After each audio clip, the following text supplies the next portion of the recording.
Salut à tous. Aujourd'hui, on va revenir sur une polémique qui a eu lieu en 2014, où certains croyaient qu'on allait évoquer la masturbation en école maternelle. Eh bien, figurez-vous que c'est une directive de l'OMS.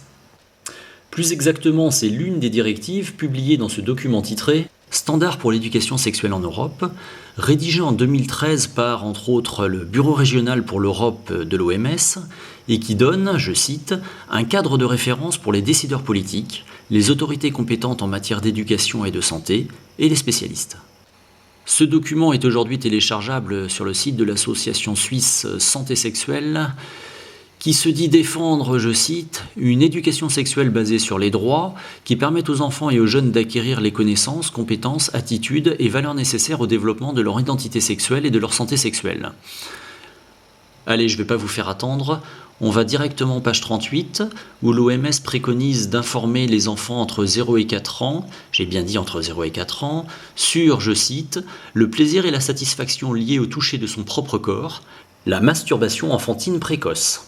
Toujours dans cette section, l'OMS préconise de permettre à l'enfant de, je cite, exprimer ses propres besoins, désirs et limites, par exemple en jouant au docteur. Un peu plus loin, page 39, le droit d'explorer les identités sexuelles, le droit d'explorer la nudité et le corps, d'être curieux. Je vous rappelle que tout ce que je vous ai lu concerne uniquement des enfants de 0 à 4 ans. Je vous laisse imaginer dans des classes supérieures.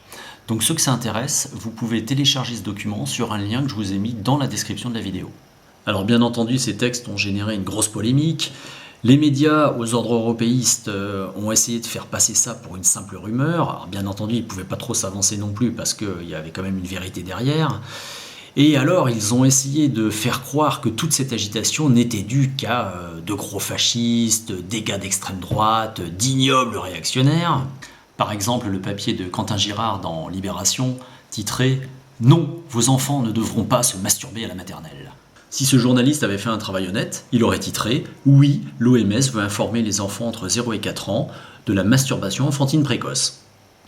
Peut-être faut-il rappeler à Quentin Girard qu'il fut une époque où Libération ouvrait de larges tribunes à des pédophiles notoires, dont Jacques Duguay qui se vantait d'avoir sodomisé des enfants. Non, bien entendu, il n'y a pas besoin de rappeler à ce journaliste le passé trouble de Libération. Il sait parfaitement que les héritiers de la frange de l'extrême gauche qui défendait la pédophilie peut tout à fait se trouver derrière les textes que je vous ai présentés.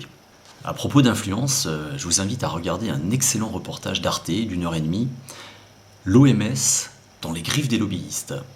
Alors il ne parle pas évidemment de pédophilie, mais dans le domaine de la corruption, on peut se douter que ça existe aussi.